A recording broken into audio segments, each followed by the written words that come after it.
Setelah heboh OTT KPK yang menjerat Bupati Langkat nonaktif terbit rencana perangin angin, terungkap tersangka memiliki penjara manusia di halaman belakang rumahnya di Kecamatan Kuala. Temuan tersebut diungkap oleh KPK saat menggeledah rumah terbit di Desa Raja Tengah, Kecamatan Kuala, Langkat, Sumatera Utara. Diduga penjara manusia ini sudah beroperasi selama 10 tahun. Dikutip dari Tribun Medan, Kapolda Sumatera Utara Irjen Pol Panca Putra Simanjuntak mengatakan, penjara tersebut diduga digunakan sebagai tempat rehabilitasi pengguna narkoba. Penjara manusia tersebut dikatakan Panca sudah beroperasi sejak 10 tahun yang lalu. Namun penjara tersebut ilegal alias tak memiliki izin operasi. Kendati demikian, ia mengatakan penjara milik terbit bekerja sama dengan Puskesmas dan Dinas Kesehatan Langkat. Terkait para tahanan dipekerjakan di lahan sawit, Panca menyebut hanya mereka yang sudah sehat saja yang dipekerjakan. Namun hal berbeda diungkapkan oleh penanggung jawab Migran Care Anis Hidayah pada Senin 24 Januari. Anis menyebut rehabilitasi narkoba di rumah terbit rencana tersebut hanya sebuah modus. Menurutnya penjara yang memuat hampir 40 orang itu menyiksa para tahanan. Para tahanan yang ada di dua sel tersebut diduga dipukuli oleh orang suruhan terbit. Dugaan ini disampaikan Anis seusai sejumlah tahanan ditemukan dalam kondisi wajah babak belur ketika KPK menggeledah rumah terbit. Para tahanan diketahui diminta bekerja selama 10 jam per hari, mulai dari pukul 8 pagi hingga 6 sore waktu Indonesia Barat. Tahanan ini dipekerjakan di perkebunan kelapa sawit milik Bupati Terbit setiap hari. Selesai bekerja, mereka langsung dimasukkan kembali ke kerangkeng dan dilarang kemana-mana. Namun kerja keras mereka tak pernah diapresiasi oleh Terbit. Para tahanan ini tak pernah digaji, hanya diberi makan 2 kali sehari oleh Bupati Terbit. Anis mengatakan perlakuan terhadap sejumlah orang di penjara tersebut bertentangan dengan hak asasi manusia.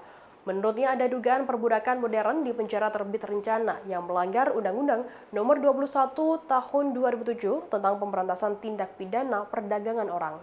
Rencananya pihak Migran Care akan melaporkan temuan penjara manusia di rumah terbit ke Komnas HAM.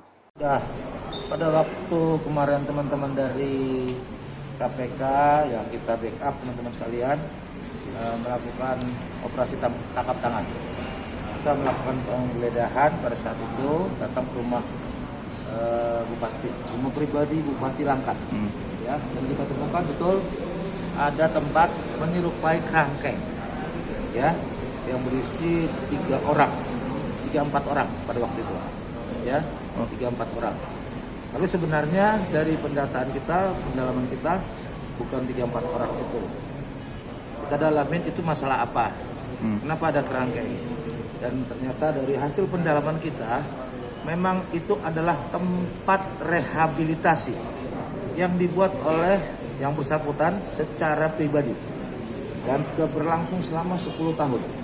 10 tahun untuk merehabilitasi korban-korban narkoba, ya, pengguna narkoba. Dan teman-teman kalau lihat kemarin di situ, itu adalah pengguna narkoba yang baru masuk 2 hari dan malamnya sebelum dilakukan kita melakukan operasi tangkap tangan, ya, baru masuk. Yang lainnya sedang bekerja di kebun, di ladang. Jadi pagi kegiatan mereka. Nah, kegiatan itu sudah berlangsung 10 tahun. Yang bersangkutan menerangkan bahwa itu waktu saya tangkap dia di perjalanan saya dalamin itu sudah lebih dari 10 tahun, teman-teman sekalian. Lebih dari 10 tahun. Apakah itu ada izin? Apakah itu ada izin? Iya, makanya tadi saya bilang pribadi. Ya, belum ada izinnya. Tapi selama ini saya tak dalamin bagaimana pemeriksaan kesehatan, siapa yang bekerja di sana. Dari penjelasannya, di sana mempekerjakan warga binaan yang sudah sehat, dipekerjakan lagi di sana. Dan sebagian besar yang direhab di sana itu oleh pribadinya, itu cukup baik. Yang kedua, saya tanya masalah kesehatannya bagaimana. Itu sudah dikerjasamakan dengan Puskesmas setempat dan Dinas Kabupaten. Nah, ini saya dorong, sebenarnya niatnya baik, tapi harus difasilitasi untuk secara resmi melakukan kegiatan rehabilitasi tersebut. Demikian informasi kali ini, nantikan informasi terbaru lainnya hanya di kanal YouTube Tribun News. Terima kasih sudah nonton, jangan lupa like, subscribe, dan share ya!